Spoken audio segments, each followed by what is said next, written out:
So please take a seat. As you know, there are all seats at the front row.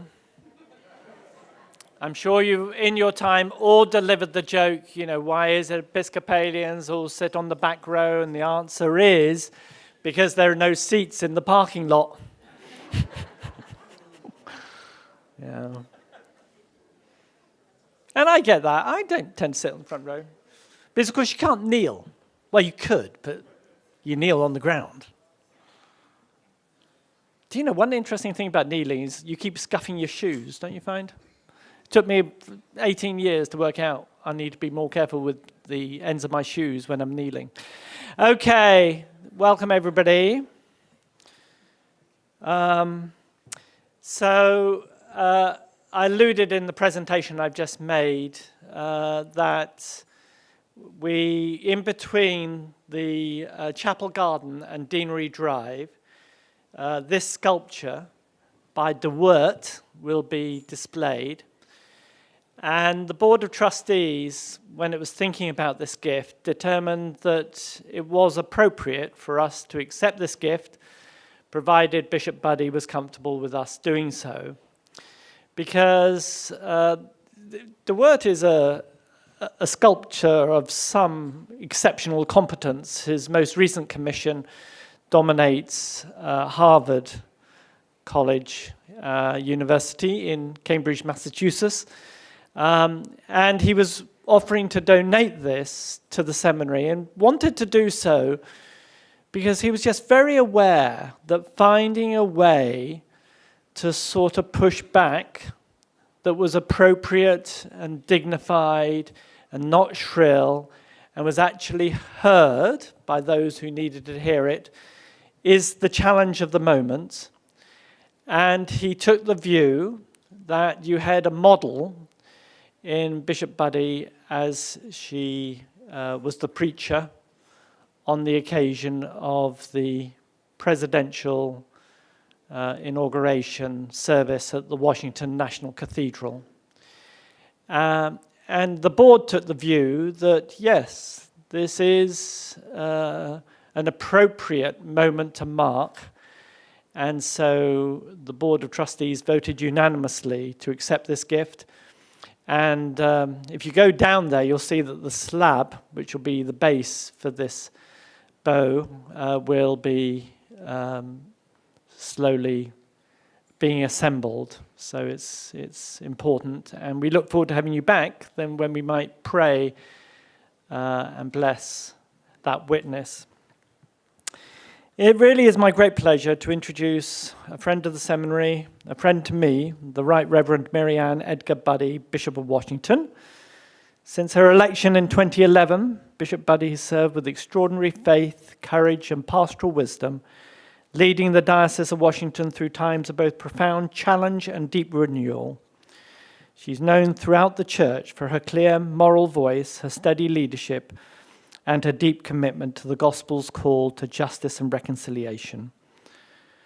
She holds 3 degrees from Virginia Theological Seminary, an MDiv in 1988, a DMin in 2008, and an honorary degree in 2012. In addition to Episcopal leadership, Bishop Budde is also an author. Her most recent book, How We Learn to Be Brave, Decisive Moments in Life and Faith, offers a deeply honest and inspiring reflection on the courage required to live and lead with integrity. Wisdom that feels especially timely in today's world. My wife listened to the Audible version of that book, and she was literally moved to tears as she engaged with the text. So please join me in welcoming home, Bishop Budde, home to Virginia Theological Seminary, and we look forward to your address. Bishop Budde.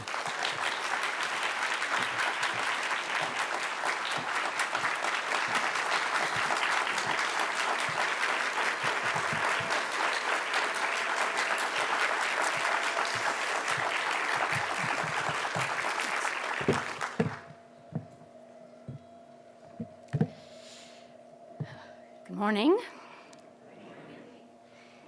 My heartfelt thanks to you, Dean Markham, for the invitation to be part of this alumni gathering, and to all at VTS who have welcomed us all so warmly. Being here with all of you means more than I can say. Although I serve across the Potomac River, I'm not at VTS as often as I would like, and I'm sure is true for all of us who are alumni. Just being on campus brings back memories and evokes awe at how the seminary has evolved spiritually, programmatically, and architecturally.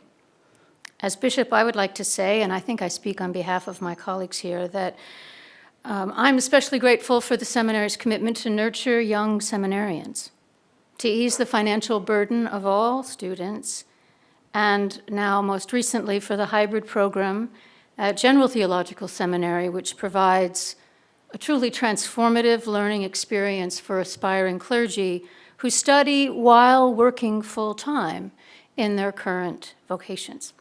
So thank you.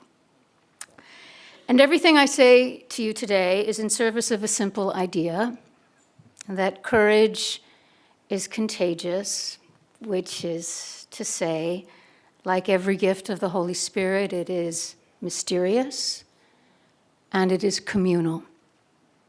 We are inspired to do what feels impossible when we see or hear someone else being brave.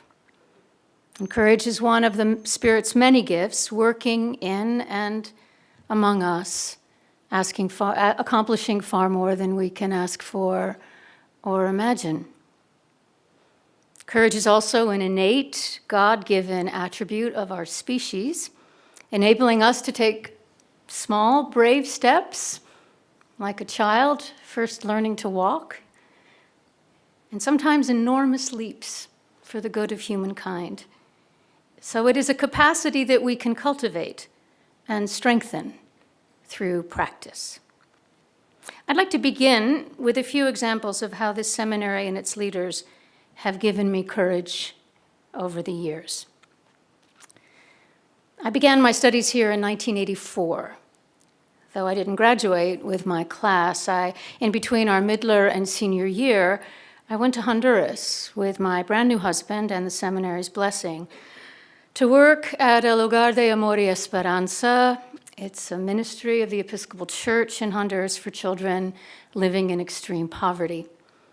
I didn't know that spending a year in Central America was possible as part of my seminary education. I assumed at the time that choosing to attend seminary, I was 24 at the time, that it meant relinquishing, like actually cutting off, an earlier sense of call that I felt to serve amid those ravaged by war and poverty in Central American countries, or those who had fled those countries and made the harrowing journey to the United States for fear of their lives.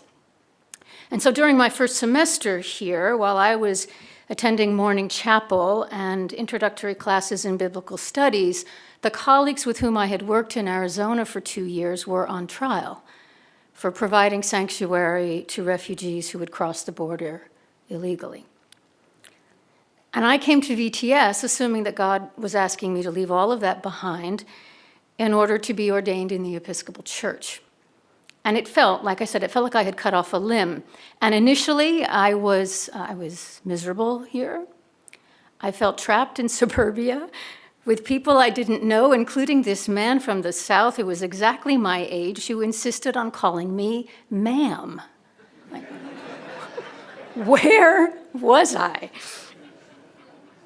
And two things happened in that semester, that first semester, that persuaded me that I belonged here.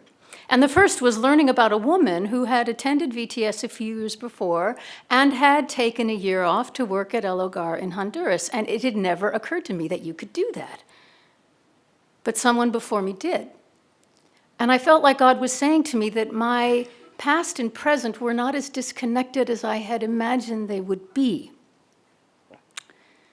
And it felt like a horizon I could keep in my sight during those incredibly disorienting first months. Her example opened a door for me that I didn't know was there. So I ask you, who's opened a door like that for you? And for whom is your very presence opening a door now for someone else. Courage is contagious. The other thing that happened in my first semester, that the personal wounds and grief of my young life that I had thus far successfully kept at bay hit me with full force. And I tried to put up a good front, but inside I was drowning, and I didn't know how to talk about it or what to do. And that fall, the seminary had invited Dr. Ann Bedford Ulinoff, professor of psychology and religion, I see a few people nodding, to speak at the Zabriskie lectures. And I tell you, her presence was electrifying. An icon of inner strength and wisdom that pierced my heart. And her words, the recordings of which I listened to dozens of times, gave me courage to face my pain. And in fact, more than face it, but actually to befriend it. And to imagine becoming large enough inside to hold that pain without drowning in it or running from it or being defined by it. Do you know? And she helped me name a truth that I had suspected but also did not know what to do with, which was the fact that no matter how noble the causes were to which I dedicated my life, if I didn't tend to the wounds and the inner contradictions and the sins of my life, I would, through immaturity and arrogance, risk contributing to the very problems I wanted to help solve. And the chasm between the person I wanted to be and the person I knew myself to be felt enormous. And when I dared to first give voice to that rather terrifying truth, the Reverend Churchill Gibson, who was chaplain in those years, he smiled. And he said something like, "You're going to love what's waiting for you on the other side of the journey you're about to begin." And his faith in God's grace and in my ability to actually walk that journey felt like a light shining on a very dark path that gave me confidence to take a few first steps. The world is full of miracles. This is the Swedish novelist Fredrik Backman. The world is full of miracles, but none greater than how far a young person can be carried by someone else's belief in them. Do you want me to say that again? The world is full of miracles, but none greater than how far a young person can be carried by someone else's belief in them. Courage is contagious, and so is faith. I was 24 then. I'm 65 now. And those of us who are elders now have a tremendous responsibility to be a blessing to those coming up behind us, to find our joy in their thriving, in their becoming, and particularly, and this is painful, particularly as our influences in many spheres of life that once defined us begin to wane, like when we're being asked to step aside. It's not that we don't have important work to do, we do, but increasingly it's off to the side and from behind as others take their place in the center and up front. So who were the people who believed in you when you were having trouble believing in yourself? And who are you believing in, investing in now?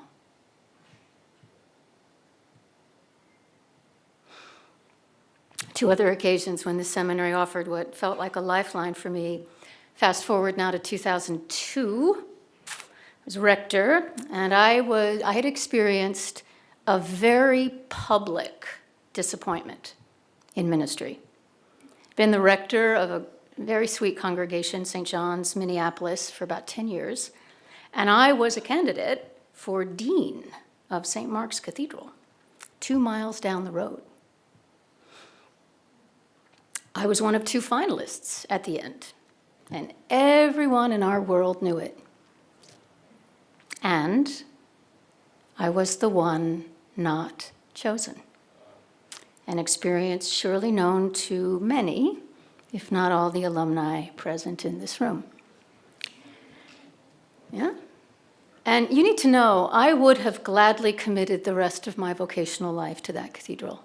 I think I'd still be there today. That's how much I loved what it stood for, how much I loved that community. And the disappointment, it knocked me down personally and emotionally for about a year. And it was the loneliest of griefs because in my world, my family, the congregation I served, everyone was ecstatically happy. This is great. My mother congratulated me for coming in second, you know?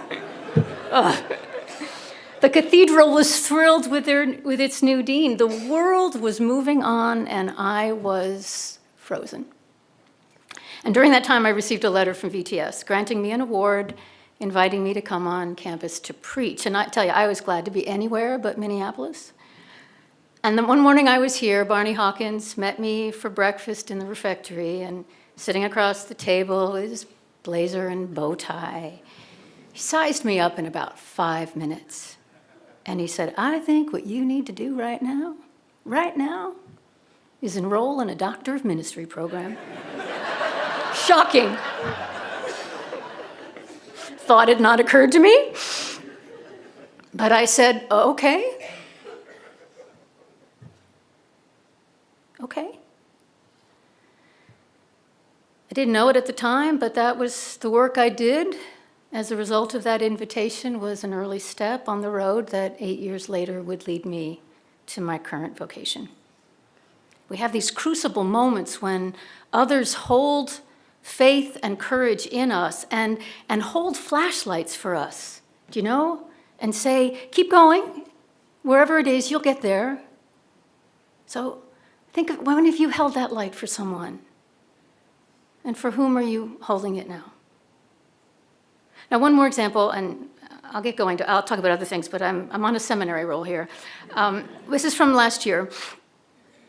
In the first few hours and days after I preached that sermon at the Service for the Nation on January 21st, the initial response that came toward me, the cathedral, the diocesan office, was overwhelmingly negative. I mean, that would shift very quickly, and extraordinary expressions of gratitude and support would become equally overwhelming, and truth be told, has lasted far longer. But in those first hours and days, we were overrun with messages of visceral condemnation. And if you've lived through anything remotely like that, you know it's like a huge ocean wave that just washes over you and knocks you to the sand and then twirls you around. And there's nothing you can do. You're just in it for a while. And at that moment, someone shared with me Dean Markham's public statement of institutional support. Not personal support, institutional support. And I felt immediately as if I were standing on firmer ground. You have to understand, the cathedral's leadership was shaky. Not the dean, not the staff, but the chapter. They were reeling, right? And Dean Markham was so clear in affirming my faithfulness to biblical truths with the full institutional backing of this seminary. So that when asked time and again if I would apologize to the president and to the nation, I could say with a bit more calm than I felt, I cannot apologize for proclaiming the gospel. So thank you. Thank you.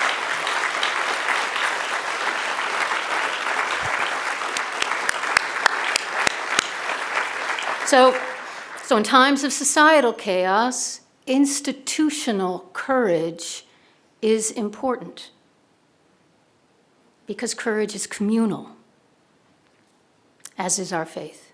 So one last VTS story. Like I said, I'm not often on campus, but I was here just last week to take part in the seminary's commemoration of one of its most illustrious students, John Thomas Walker, First African American to graduate from VTS in 1954, first African American teacher at St. Paul's School in Concord, first African American canon at Washington National Cathedral, and then Bishop of the Diocese of Washington.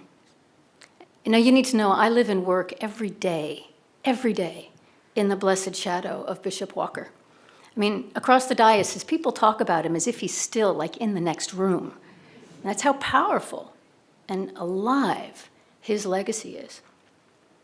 So Bishop Nathan Baxter was at the commemoration last week, and he told a particularly powerful story about Bishop Walker going back to 1985, when Walker was a leading candidate for presiding bishop.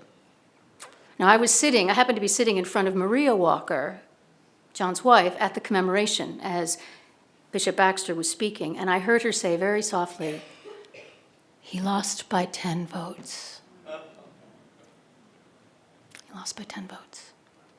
And then Bishop Baxter began to tell us about a voting bloc of retired, mostly Southern bishops who had successfully prevented Walker's election, right? Which was a devastating blow to his supporters, many of whom were present at that general convention. And their anger and their frustration was palpable. Bishop Baxter told us it felt raw and volatile. You got the sense that it could shut down the work of the convention, right? But then Bishop Walker left the House of Bishops to meet with his supporters. And he told them, apparently, that while he too was very disappointed, he still had important work to do in his home diocese, and so did they. And he said to them, "Do not let disappointment keep you from doing what God has called you to do." Do not let disappointment keep you from doing what God has called you to do. I don't know if that's a word you need to hear right now, but I sure do. Because for me, it's not only disappointment that I feel now, but grief and a sense of helplessness that sometimes washes over me. These are challenging times in the Diocese of Washington and of course elsewhere. In our world, a large percentage of our people have lost their jobs. And many have seen their life's work in public service dismantled and destroyed. Some were asked to participate in the dismantling before they were fired. Those in our immigrant congregations are terrified. And nearly every family has a story of someone being picked up by masked officers and sent to detention centers, some of whom perfectly legal status here. Congregations that serve vulnerable populations, particularly the homeless and food insecure, are facing rising needs and diminishing resources. And it is only the rectors serving generously endowed congregations that have any confidence that they will reach their financial goals for next year, right? It's just the way it is. So into this reality, I hear Bishop Walker. We can't let disappointment, we can't let grief keep us from doing what God has called us to do. And in times like this, it's especially important to remember that we are surrounded by a great cloud of witnesses whose examples inspire us to persevere in courage and with hope. And through them, Jesus himself comes to us, doesn't he? With his strength, with his courage. So what is it about someone else's courage that inspires us to be brave?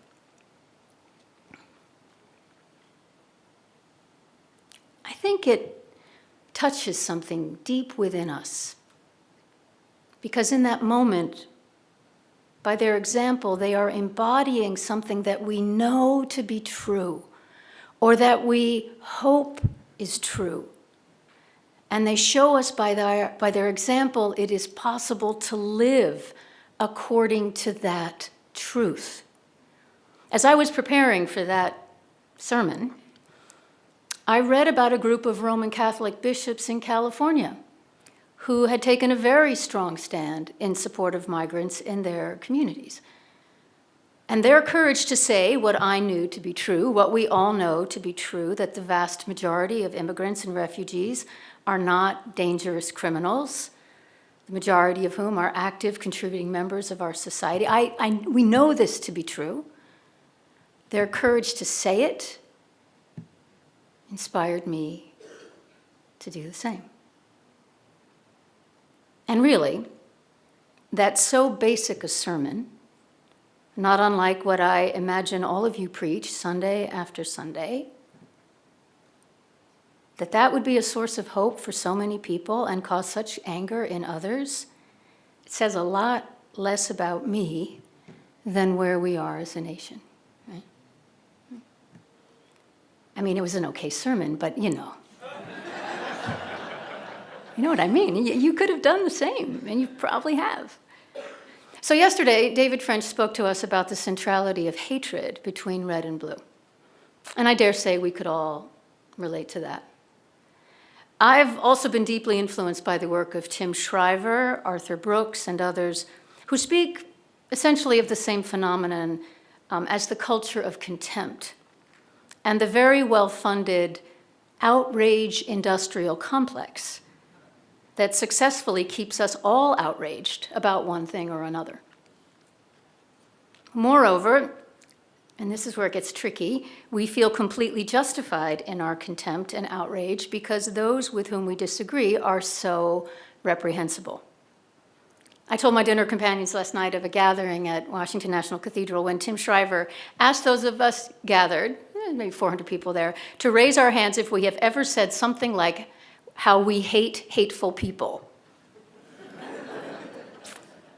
And a lot of us raised our hands before we realized, like, the irony of that statement.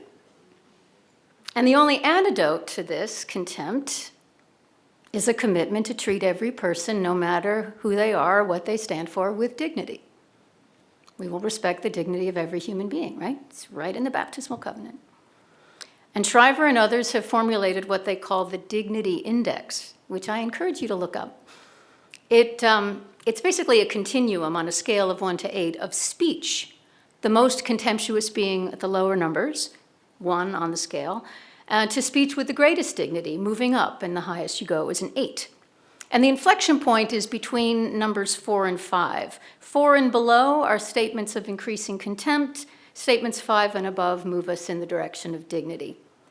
So a level 4 statement would mock and attack the other side's background, their beliefs, their commitments, their competence, their performance.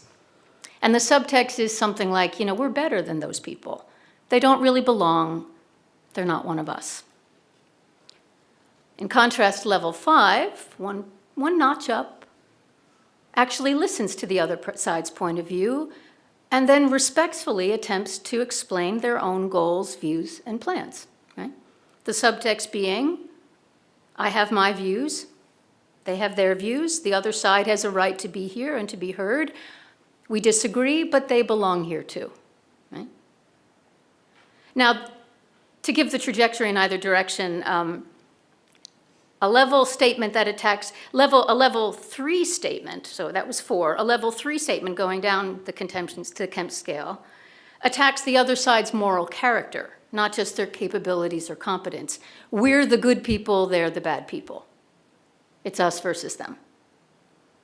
And a level 6, 1 step up from 5, sees it as a welcome opportunity, in fact, a duty, to work with the other side to find common ground and act on it. A level 6 statement would be something like, we always talk to the other side, searching for values and interests we share. Now, one of the great learnings about spending time with the Dignity Index is what's known as the mirror effect. Because at first, it's this great tool to evaluate other people, right? And to point out their contemptuous language. But by your laugh, you know where this is going. Over time, what happens is we begin to hear and evaluate our own speech. And with some shame and humility, realize how much we have internalized contempt ourselves. And once you've heard the difference between contempt and dignity as it comes out of your own mouth, I guarantee you can't unhear it anymore. And it changes you. It changes the way you want to speak to other people, no matter what they're saying.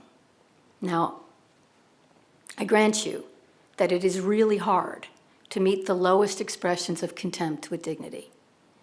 Level 2 accuses the other side of not just doing bad or being bad, but promoting evil. These people are evil, and they're going to ruin everything if we let them. It's us or them. And then level 1 goes from violent words to promoting violent action. They're not even human. It's our moral duty to destroy them before they destroy us. But here's the thing. The premise of the index and of this work, and it is work, the premise is that the only antidote to contempt is dignity. Just as the only antidote to hate is love. Darkness doesn't drive out darkness. Hatred cannot drive out hatred. Contempt does not drive out contempt. And I've chosen to stay in the public arena somewhat alongside my day job because the response to the sermon on January 21st suggests that the very basic principles that inform our Christian witness, our particular way of proclaiming the gospel, has been experienced by many outside of our church as water in the desert for parched souls. I mean, I've gotten thousands and thousands and thousands and thousands of emails and letters, and I can't tell you how many start out with, "I'm not a Christian, but I want to tell you. I'm not a believer. I used to be a believer, and I want." And at this stage in my life in ministry, I see my role now, in part, as strengthening and amplifying the courageous Christian witness that's taking place all over the country. And by Christian witness, let me be clear, I am speaking of those of us whose institutional expressions of Christianity are seemingly no match for the ascendant, politically powerful movement that is under a broad blanket known as Christian nationalism. I mean, we're just not big players on the national stage very often. For all the grandeur of a few buildings and the trappings of endowed wealth, we don't have that many levers to pull on that level. We just don't. But we have what we have. We have who we are and our understanding of what it means to follow Jesus in our time. And I accepted Dean Markham's invitation out of gratitude to him and this seminary, but mostly to assure you, my dear, dear colleagues, that your ministry matters. Your words, your witness, your daily efforts to strengthen and sustain a Christian community that embodies a generous orthodoxy and a compelling witness to Jesus' way of love. I'm not an expert on the role of faith in public life, though I've been thinking about it a lot these days. I am trying to be clear about what our lane is, what part of the work that's ours to do. And yesterday, David French ended his lecture with that famous line from Tolkien's Return of the King. Sam and Frodo, near at the end of their exhausting journey, things don't look good. Sam looks up, sees the star peering out of the shadows, and he realizes, looking at that star, that there is light and high beauty beyond the shadow's reach. And this we know, right? That Jesus is that light. He's our light. He's our star. That we're called to follow him. In the words of the late sociologist of religion, Robert Bellah, our greatest contribution to the world as Christians is by grace to try to be who we are. Our vocation now is to testify, to speak of what we know and to testify to what we've seen, and to live as best we can, imperfectly, according to the highest aspirations of humankind that have been revealed to us in Christ and the riches of our spiritual heritage. And as St. Paul reminds us, we do not proclaim ourselves. We proclaim Jesus Christ as Lord and ourselves as the world's servants for his sake. And we have this treasure in clay jars. So it may be made very clear that this extraordinary power belongs to God and does not belong to us. We're all a bunch of clay jars holding a really big treasure. And this is our time. Believe me, I would love for us to be anywhere but where we are, with all that we're facing, barreling toward a future that none of us wants to leave to our children and grandchildren. But then there's that other great line from the first book of The Lord of the Rings. You know, when young Frodo is lamenting that he wished the ring had never come to him. And the wizard Gandalf solemnly replies, "So do all who live in such times. But that is not given for them to decide. All we have to decide is what to do with the time that we are given." And then he says later on something that I hang on to also. He says, "There are other forces at work in this world, Frodo, besides the will of evil."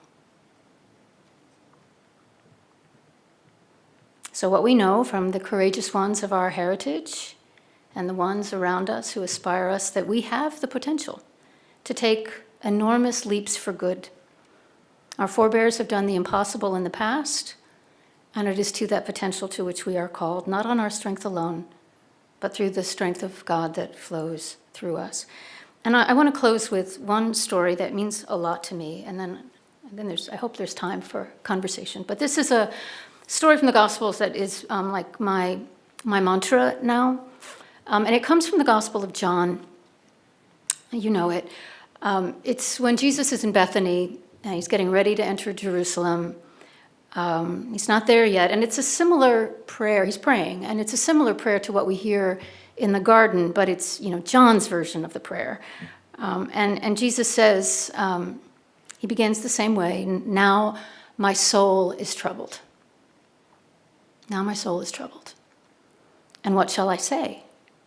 Father, spare me from this hour. No, it is for this reason that I have come to this hour. Father, glorify your name." If we can pray that prayer along with our Lord, we are in essence saying to God that we're here. That no matter what happens, we're here. We're not going anywhere. And we'll do our best to embody your spirit in whatever way you call. We're not asking God to change what can't be changed, only to give us strength to persevere. And we are assuring God and one another that we're not going anywhere. So it is in that faith that we go on. It is this hour, for this hour we are here. Our greatest contribution to the world is by God's grace to try to be who we are. The courage that we need will flow through and among us. It is contagious, it is mysterious, it is communal, as is our faith in the abiding, empowering presence of Christ. Thank you.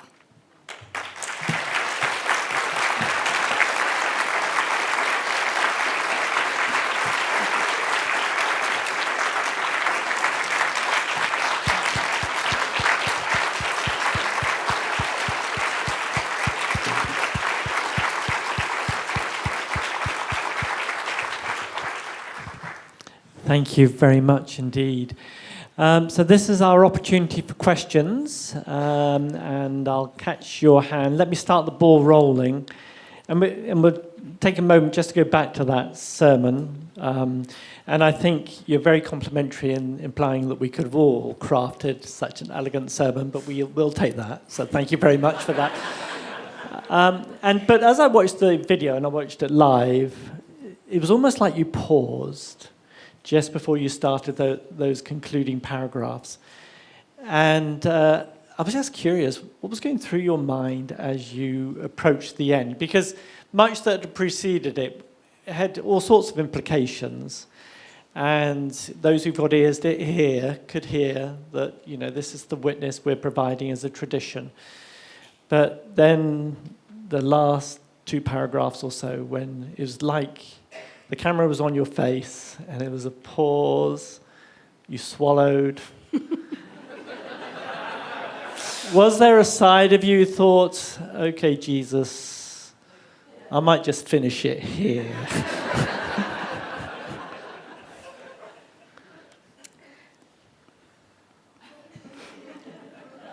I get asked that question a lot. And to be honest, by the time I was in the pulpit, and I think those of you who are preachers know this feeling, something just kind of kicks in, and you do what you feel you're supposed to do. So in that moment, I paused, but I wasn't really thinking about not going. I'm not sure I was thinking at all. It was more like muscle memory at that point, because I'm in that pulpit somewhat regularly. I've said challenging things to people before in that pulpit, not obviously on that. I mean, I know that feeling, and I've learned, I've been at this for a while. You just keep going. The real sort of moment, which is way before the actual sermon, there were 2 things. One, a woman leader works in public policy who I was shopping the sermon around a lot, right? I mean, I wasn't doing this on my own. And one of the people that I work very close with in public policy in the church said, Bishop, you don't have to go there. It's a perfectly fine sermon. You don't have to go there. So that was, it's like, okay. But there were a number of people in my world that were really waiting for me to speak. And sometimes, I think Fred Craddock, the homiletics guy, said sometimes you speak to the people and sometimes you speak for them, right? And the president, the day before, had cast a vision of America that, as David said yesterday, leaned even further into his division of us. And he went even the rhetoric against the LGBTQ community, the rhetoric against migrants and immigrants was even worse, right? I mean, he didn't stop, right? And so I just thought, I can't not go there. But as I was sitting on the platform, as we were going through all the prayers and the readings and the songs, I was praying 2 things. Please, Lord, I don't want to throw up on the podium. And fortunately, like the day before, somebody reminded me of that prayer that you pray in 12-step spirituality when you're dealing with emotions you don't want to be feeling, and you ask God to replace those feelings with feelings that would be pleasing to God. So I just kept on praying that prayer because I was trying really hard to stay in the moment.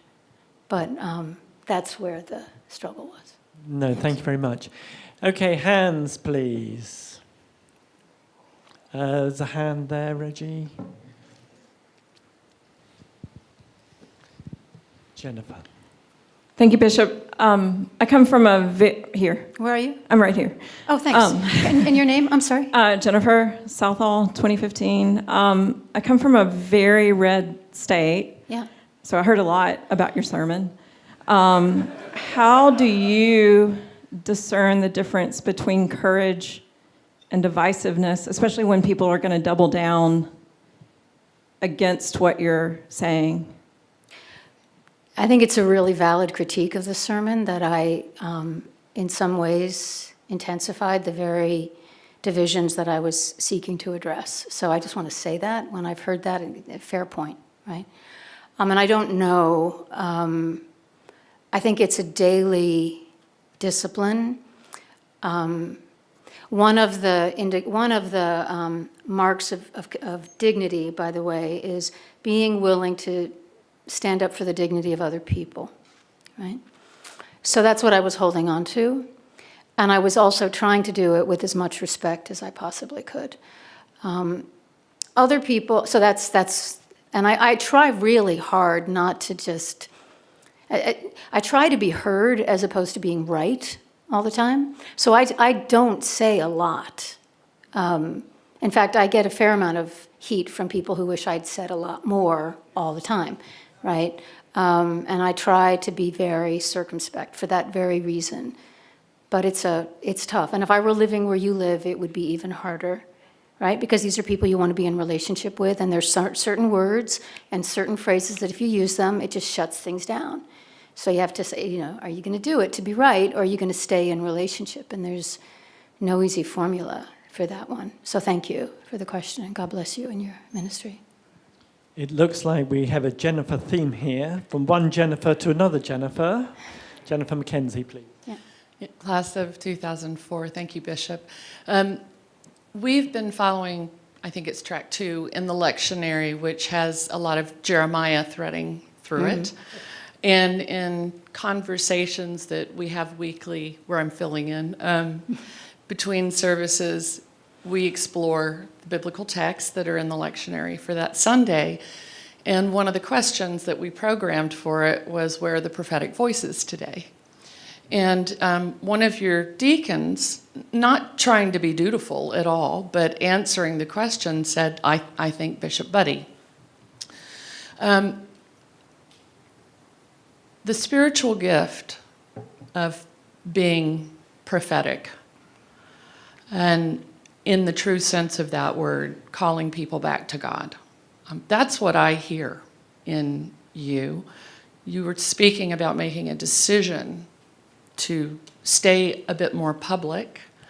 I'm wondering what consideration you have given to whether, we don't, whether that is a spiritual gift, whether that is a call that you're being equipped for, but how you see yourself living into that, because it is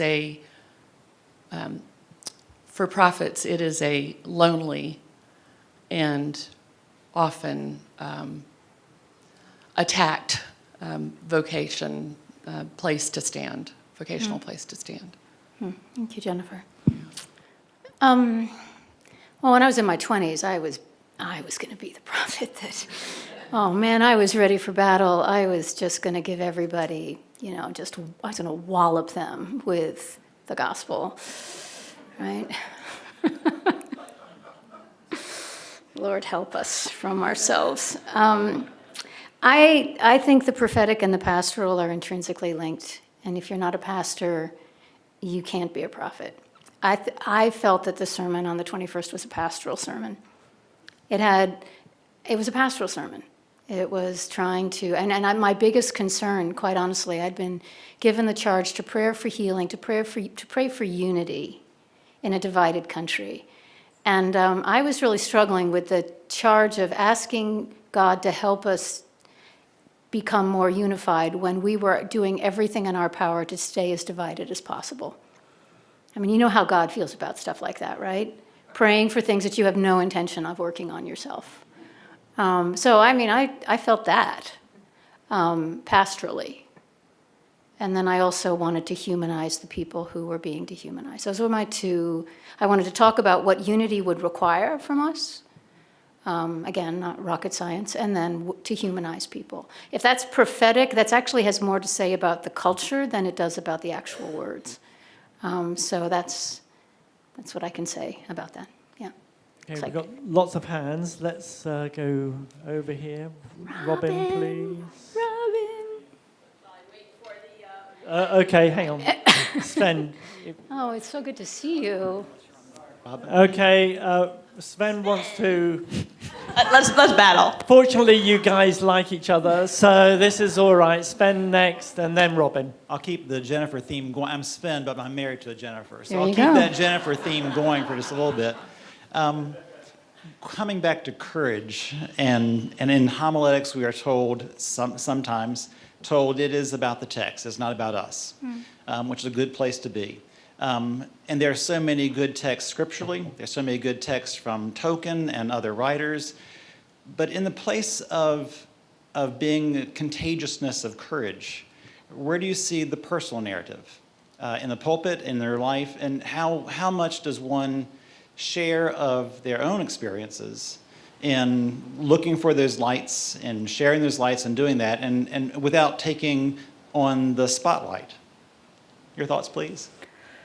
Oh, big homiletic question there, and really important. And there's not a formula for that. I believe in the personal narrative a lot, as you could tell from what I shared with you today, and if you read my book.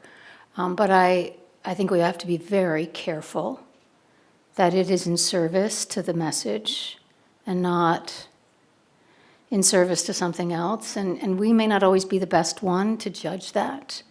I often ask my husband to read text because he can smoke it out like anyone, right?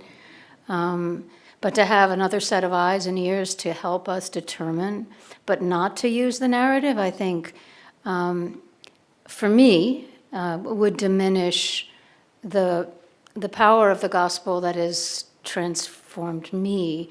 At the same time, I think it's also important to have some self-awareness about when it's appropriate and when it's not, both in terms of like what you're still dealing with, right? And also what people need or should hear. So it's a tough one, important. And lots of people have different perspectives on that, all of which I think are valid. So good luck with that one.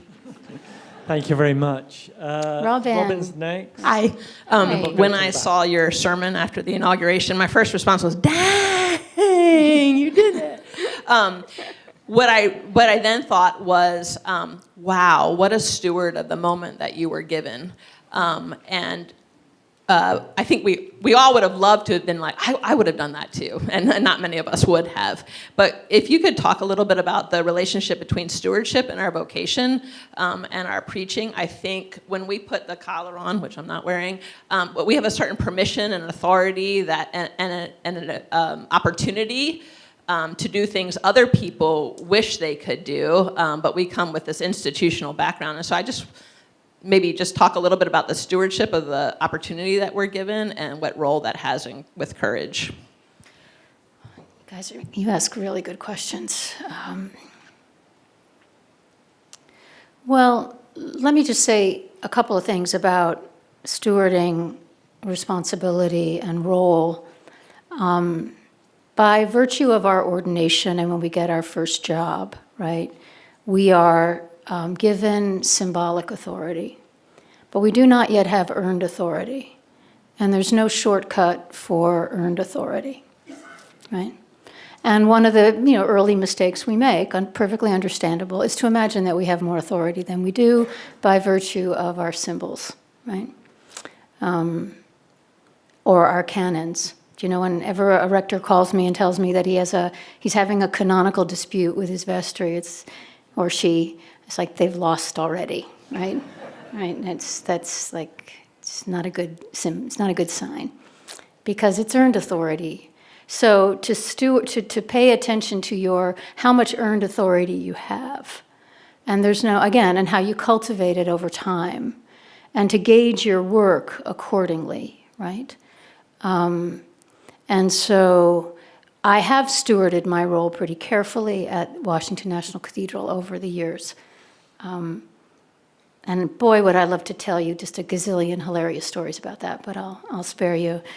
We can meet at the bar some night, and buy me a glass of wine, and I'll tell you about it. But it takes time. And I have earned authority to speak. I've only spoken at those kind of events like 4 times in my tenure. And actually I've been the last one in line a lot. And people often thank me for what I said at the Jimmy Carter funeral. Didn't say a word at the Jimmy Carter funeral. I may have said a blessing at the end, but you just show up and you respect it, and then you are given the opportunity. So that's all I would say about that. There is a stewarding, and as there is a stewarding of our lives. There are certain things you can say in relationship to someone where you've done the time, and there are other times where it's just not helpful at all, even if you're right? So. Thank you for that. Back row, Back please. row? Hi, my name is Stephen Crippen, and I'm a native Minnesotan. Okay. And I wonder if there's anything from those years that has carried with you in your ministry. Minnesota is a state in the upper Midwest that is known for a lot of prophetic things and dialogue between people who disagree, and yet we're also known as Minnesota nice. And we are the state, I still use we, I mean, it's been a long time, where Mr. George Floyd was murdered, and so it's a complicated narrative, but I wonder if the state of Minnesota is still with you in your ministry. Yeah, we voted Jesse Ventura governor. It's a complicated state.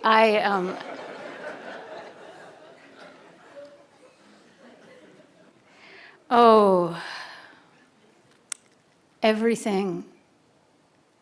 I learned so much as the rector of St. John's, Minneapolis. I learned perseverance. I learned the value of showing up week after week. I learned how to navigate disappointment. I learned how to channel. I learned how to not take anger directed at me personally. I learned to receive the love of children, one of whom is, he's a senior at McAllister now, but he told all his friends when I was elected bishop that I was leaving. He was very sad that I was leaving his church, but I was leaving for a very important job. I was going to be the butcher of Washington, D.C. So I think all those things are true about Minnesota. I love the state dearly. Thank you for your witness and love. But I'll leave it there. Thanks. One here, Carol in there. So wherever the mic gets to first, let's do Beth. And if you deliver the Can I say one more thing that I learned in Minnesota? Because I was rector of a church. This is really important in terms of like the culture wars, because I came there in '93, and my immediate predecessor was a man who was a gay man, very ambitious in the church. It wasn't a secret that he was gay, but it wasn't widely known either. He kind of lived in that dual reality. It was also, he was there during the AIDS crisis, the height of the AIDS crisis, and one young man died of AIDS who was a member of that church and whose family had abandoned him, so the church became his family. And that reality I walked into as a straight woman with 2 small kids, right? And we learned together how to have conversations around that topic and that reality of what inclusion means, what relationships are, what marriage is. I mean, and it was not easy, but we did it through that entire period. And I think and congregations around the country did that, and I think it's one of the most courageous things that the Episcopal Church has done, and I was so proud to be a part of that in one congregation over a span of 18 years. And to raise kids for whom all of the combinations of family were normal, right? It's just normal. So I just want to lift that up. Thank you. Beth, please. Beth Braxton, outlier. I'm a Presbyterian. Oh, how wonderful. Welcome. Serving now as a parish associate at the New York Avenue Presbyterian Church in your community. Wonderful church. I appreciate this dignity scale that you gave to us today, because I have been finding in myself this real contempt and anger that our brother French spoke of last night. Right. And then I realized there was a question that I learned, and so it's been a question that I've been sharing with others. Do you love the good more, or do you hate the evil more? Because if you hate the evil more, you might become the evil you hate. Mm. And I feel like we saw that with the assassination of Kirk. Mm. That young man said he hated the speech of hate. Then that's what he did. Mm. So remembering that we are resurrection people, I want to thank you for that dignity thing, because it helps to see we've got to love the good more and live Jesus. Thank you. Thank you very much. Thank you. Thank you very much. Caroline, please. And then Sheila 4 rows from the back. And yes, my TA from years ago. Yes, Caroline.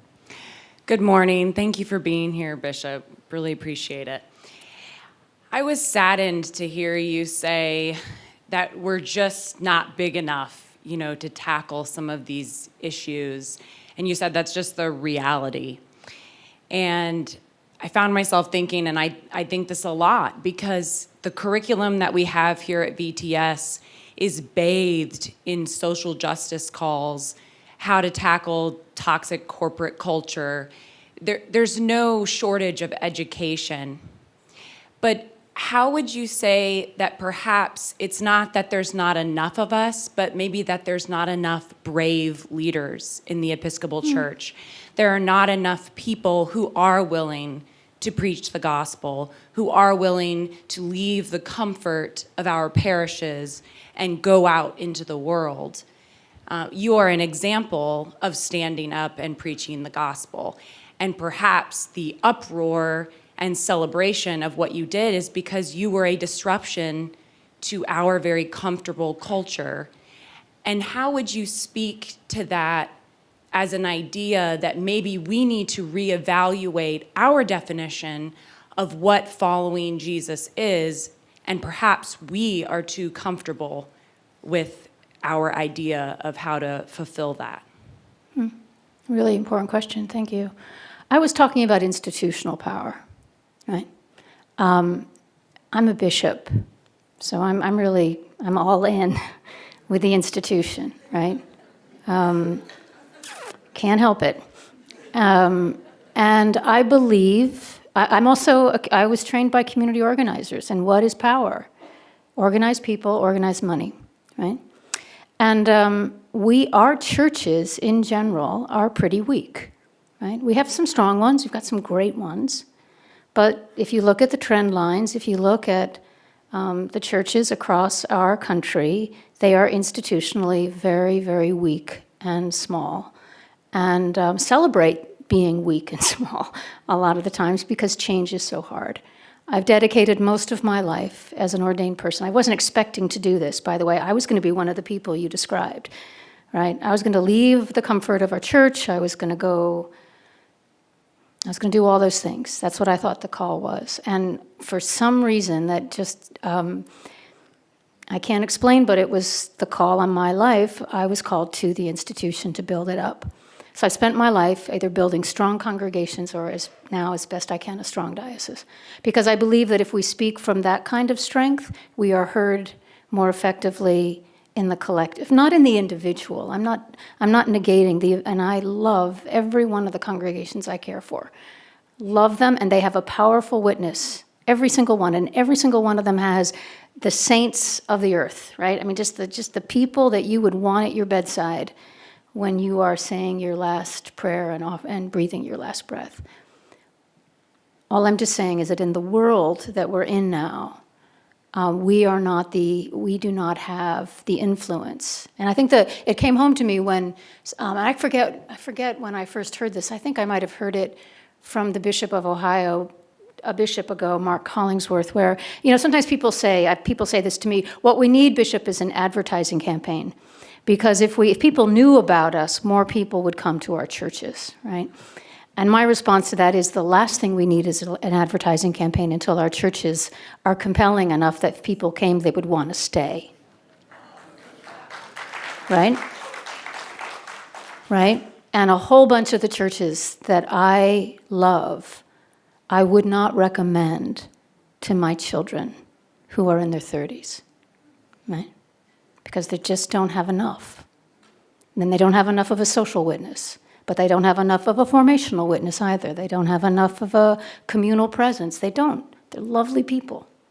So that, for me, is my work. It's not the same as the work you're describing, but it allowed me. I didn't leave anywhere. They came to me, right? They came to our cathedral. And by the way, we didn't know if they would accept the invitation. The dean was very clear about that. We were going to take the reins back of the service that we had given to the inaugurational committees for years to shape in their own way. We took it back, He said to everybody before the election, this is how it's going to go. It's going to be the same whoever wins, and the bishop is going to preach whoever wins, right? So he could have said no, but he came to us because he wanted the trappings of it all, right? It's the only reason I can think of. And he forgot about the conversation we had at St. John's Lafayette Square 5 years before. In which he also, do you hear what I'm saying? So that's what I'm trying to do. That's my lane now. Your lane may be different. And there are some people that need to do exactly what you said, but the institution of the church will be weaker for it if we all leave. Because what we need is a transformed church, right? Okay? Thank you. Yes, please. Thank you for that, though. Hi, my name is Claudia. I've been here 6 weeks, so this is probably not a terribly well-formed question yet, but could you speak a little bit more on the distinction between being heard and being right? Because one of the things that I am sort of struggling in watching and hearing everything is the balance between giving the respect and the love and following everything David French was saying, but also being the model and the support when, what is being articulated as white supremacy or, how do you make sense of that in your own head? Thank you. I make sense of it imperfectly. Right? That's a very difficult tension, and it's not the same for everyone. Right? How I deal with a white supremacist would be very different than someone who's had a life lived under the boot of white supremacy. Right? Just say that. The difference between being right and being heard is simply gauging speech in a way that can be received, rather than being only accurate, but emotionally the other person just brushes it off or gets ticked off, right? And the easiest examples to think of are all the times when your family, when you have you have a piece of really good advice to give someone that you love, right? And how often do they say, oh, thank you, dear, for pointing that out to me, right? Because it's not yours to say, or they're not willing to hear it, or you're not the one who's going to be able to carry that message for whatever reason, right? And so in the public arena, it's a similar thing. Like when and how can we get through? And I don't, it takes, that's a judgment call. But I do know that it does require some nuance and a willingness not to play to the choir, right? Because a lot of the time we're actually speaking to score some points with the people who already think like we do, right? Or the pressure I feel because people want to hear what they want me to say, right? And I get that a lot. I need you to say this, Bishop. I need you to stand up for X, Y, or Z. That's a weekly call in my life. And I have to weigh that.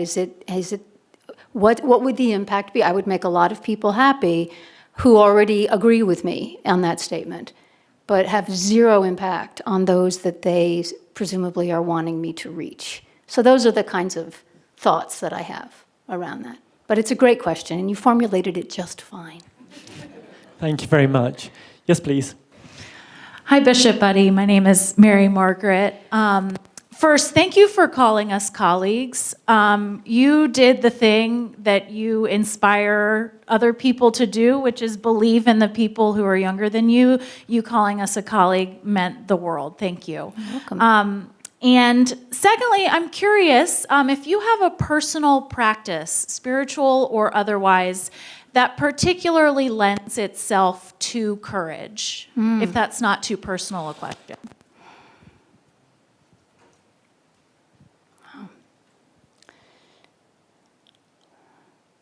Wow. I don't know that I would call it it is a practice. I have come to trust a particular constellation of feelings that I get when it seems like God is trying to get my attention about something. And it's usually pretty uncomfortable, because a lot of it has nothing to do with the kind of courage that gives me standing ovations before I've even said anything, right? It's about something difficult in my own life, or something that I need to, because the whole point of the book I wrote is that most acts of courage and bravery are things that the majority of the world never see, right? And so, but I've learned to pay attention. I guess it's to pay attention. And to pay attention, maybe that's the practice, both internally and then to listen as best I can to the voices around me. It's that dual awareness piece. And it does take practice. So self-awareness is a practice, and it's so important. It's so important now that I list it as the top thing I'm looking for in the ordination process, right? The top thing. I mean, yeah, you have to love the gospel, that's sort of pay to play, but if you are not self-aware, and if you have no desire to be self-aware, you are a danger, potentially. You could be harmless, but you could also be really dangerous to the church, or just an exhausting person in your bishop's life.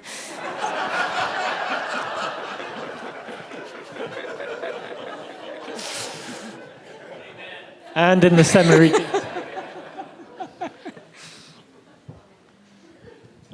Okay, we've got one this side. We'll take 1, 2, and then I think we're going to stop. It'll be noon, high noon. So yes, please, and then Jared, you'll be last. Caitlin. Hi, Bishop. I'm Caitlin. I am hopefully one of those non-exhausting people in your diocese. And I wasn't going to ask this question, but I felt like you kind of opened the door by talking about bringing the reins of the service back to the cathedral instead of in the inauguration committee.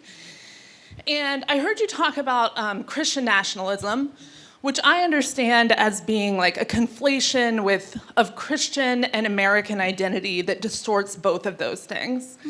And I think we talk about that, and I tend to think of it as like, putting the 10 Commandments up at a courthouse, or insisting that Bibles are on every classroom in my home state of Oklahoma, for instance.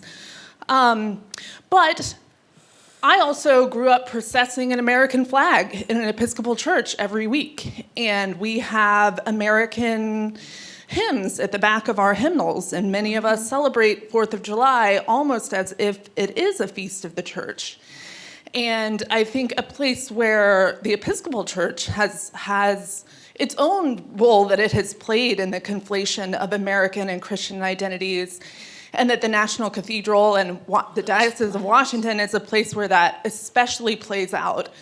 And just, can you talk about how you see the pushback, the push and pull between those two things of our Christian responsibility and the role we have historically and do currently play in our own kind of conflation of American and Christian identities?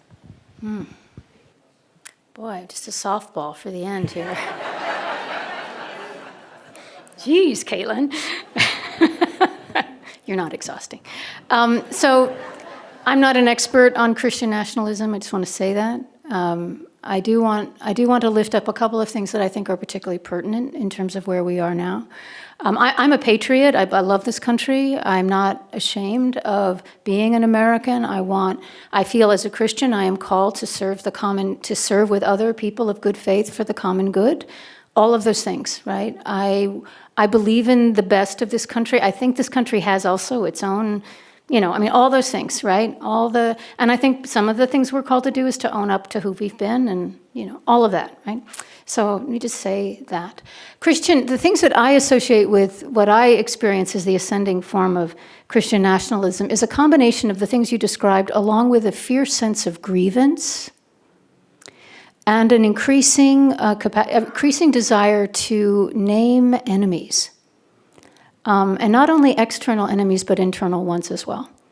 And that there is a reliance on this, and as David French said so yesterday, a complete, just an unapologetic alliance with raw political power, right? So whenever we have fallen into that trap, and we have, at least the raw political power part, we have been Christian nationalists in the worst possible way, right?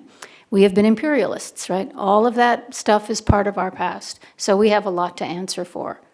And I think it may be, I mean, and our presiding bishop feels that this, if we do the work of answering for it and acknowledging our past, we may actually have something to say to this current moment, right? But if we refuse to do that work, we're a noisy gong, right? So that's part of it. So I feel like it's the grievance and the enemies, and the fact that so many people are being cast as enemies, that I struggle with.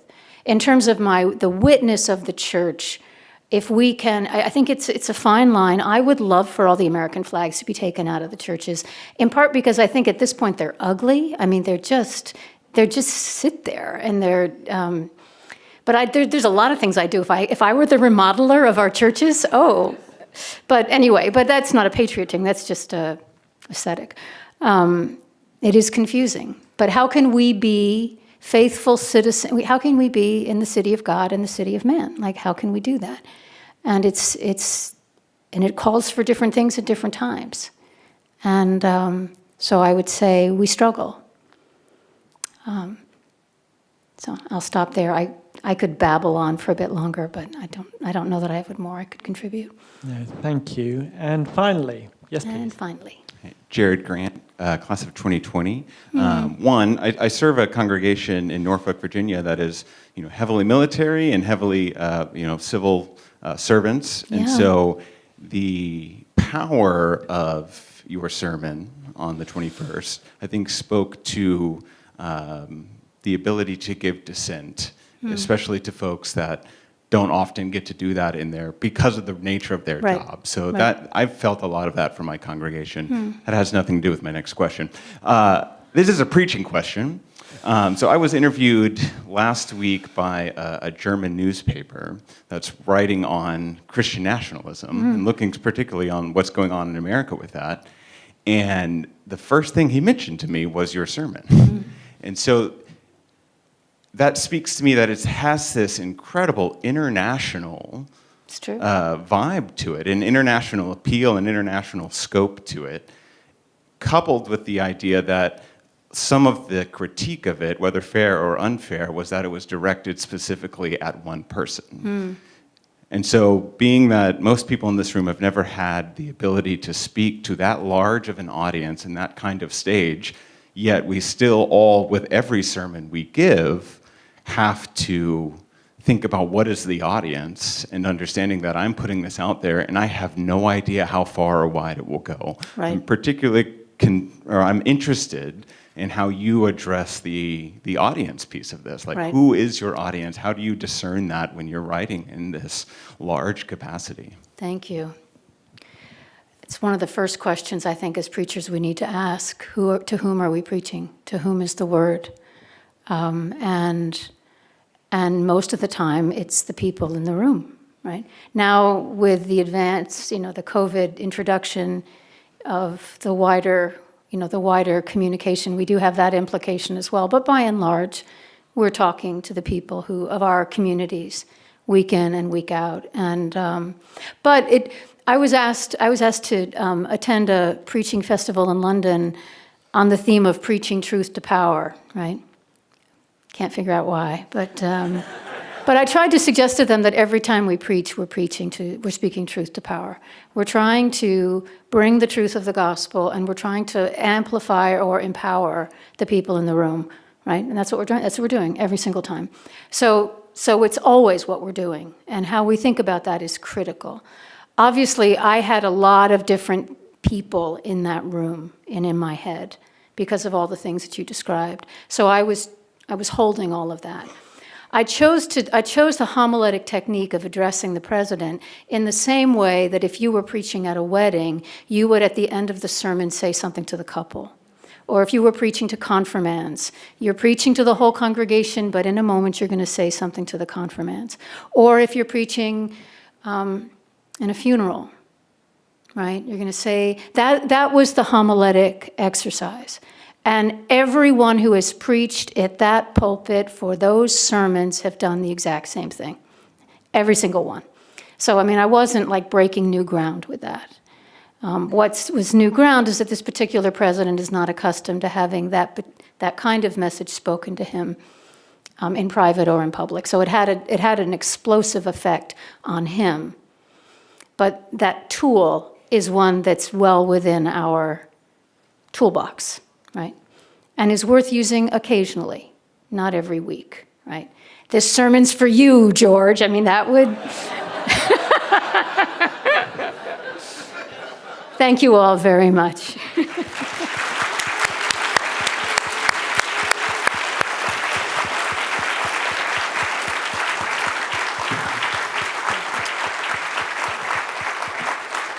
I am going to take the liberty of just reiterating our gratitude for what we've heard today.